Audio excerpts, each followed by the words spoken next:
এবং যেহেতু দলের হাইকমান্ডের সাথে বা সরকার প্রধানের সাথে আমাদের যোগাযোগ আছে, এটা কি বিশ্বাস হয় যোগাযোগ আছে? জানেন নাকি দেশনায়ক তারেক রহমান বাংলাদেশের প্রধানমন্ত্রী, উনি তো পছন্দ করেন এবং ভাইয়ের মতো মনে করেন, এটা কি বিশ্বাস হয় আপনাদের? সুতরাং আপনাদের উন্নয়নের জন্য যদি আমি যাই, খালি এতে ফিরিয়ে দিবে না ইনশাল্লাহ। এবং চট্টগ্রামের ব্যাপারে উনি অনেক মনোযোগী, এটা আপনাদেরকে আবারও বলি। আমরা হয়তো বুঝতে ভুল করেছি, আমরা দুদিনে, আমি এই কথা বলতে চাই না কেউ টাকায় বিক্রি হয়েছেন, আমি এই কথা আপনাদেরকে বলে ছোট করতে চাই না, কিন্তু আমরা নির্বাচিত হতে পারি নাই, আমরা অসংগঠিত হই, ঠিক আছে? এখনো ধরেন অনেকে ডমিনেট করতে চায়, মামলা দিতে চায় আমাদের লোকজনের বিরুদ্ধে। দল তো আমাদের ক্ষমতায়, দল ক্ষমতায় না, নির্বাচনের আগে অনেক চালাই করেছেন, আপনারা এনেছেন জামাতে, থানার ওসি ছিল আপনাদের, অ্যাসিডেন্ট ছিল আপনাদের, এখন কিন্তু আপনাদের আর কিচ্ছু নেই, এখন সব আমাদের। সুতরাং আমাদের সাথে তাহালি করে জিতবেন না।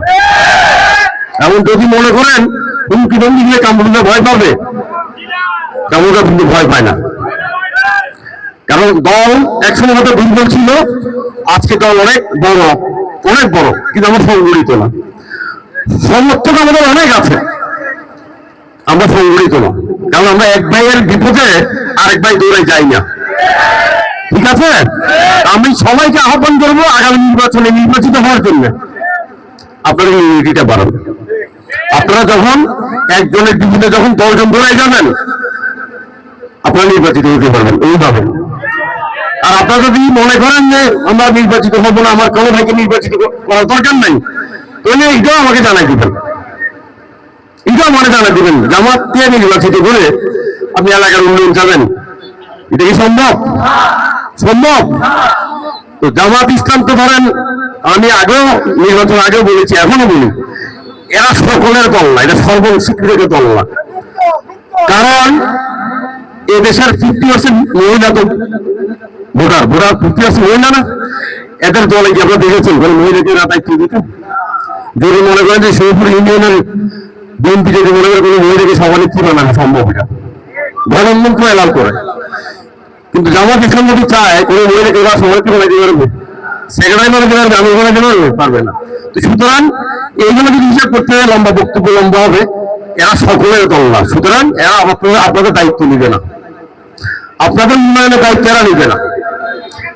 আসবে মানি মেক করার জন্য, দেখবেন যে এই যে 1000 কোটি টাকা আপনাদের থেকে নিয়ে গেছে আইসিএল, এফআইসিএল, কি কি জানি করে, এটা ফেরত পেয়েছেন, দিয়েছে টাকা। তো এদের কাছে তো আপনারা জিম্মি, এদের কাছে আপনারা জিম্মি, এদের বাইরে আপনারা গিয়ে রাজনীতি করতে পারেন না। সুতরাং এদের বাইরে আসেন, যারা আপনাদের টাকা পয়সা নিয়ে সিনেমা নিয়ে খেলেছে এদেরকে বাদ দেন, নীতি নৈতিকতা বিবৃতি দেশের সঙ্গে এদেরকে বাদ দিয়ে আপনাদের ইউনিটি বাড়ান। তো আমরা বক্তৃতা সভায়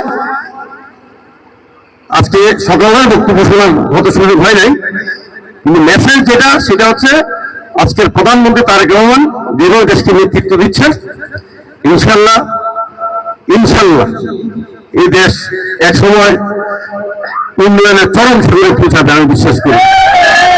সুতরাং প্রথম মিটিং আমাদের বক্তৃতা সভা শিবপুরে এসেছি, বেলাল যখন এসেছি দুবাই থেকে, বেলালের কারণে আমি বলেছি তুমি যাওয়ার আগে বক্তৃতা সভা শেষ করে যাও। সুতরাং বেলাল প্রথম আয়োজন করেছে, আমাদের অনিচ্ছা সত্ত্বেও আমরা এসেছি। তা আমরা কমিটির হিসাবল করবো, এই প্রতিশ্রুতি আপনাকে দিচ্ছি। কিন্তু আমি তার আগে আপনাদেরকে বলবো, গ্রাম কমিটিগুলো আপনারা হিসাবল করেন, ওয়ার্ড কমিটিগুলো আবার হিসাবল করেন, জনগণকে সম্পৃক্ত করেন এবং আমাদের সাথে যোগাযোগ রাখেন, কি উন্নয়ন লাগবে জানান। যে সমস্ত কমিটি যাদেরকে আমরা নেতৃত্ব দিব এদেরকে জানান আপনারা কি লাগবে, কোথায় কি সমস্যা আছে, গ্রাম কমিটি এবং ওয়ার্ড কমিটির মাধ্যমে আমাদের কাছে আসেন, আমরা চেষ্টা করবো আপনাদের উন্নয়নে শরীর হওয়ার জন্য। এটা আমি প্রতিশ্রুতি দিয়ে গেলাম। তো বক্তব্য দেওয়ার সুযোগ নেই, যেহেতু আমাদের আদান দিবে। তো আমি আবারও সবাইকে ধন্যবাদ এবং কৃতজ্ঞতা জানিয়ে আমি আমার বক্তব্য শেষ করছি।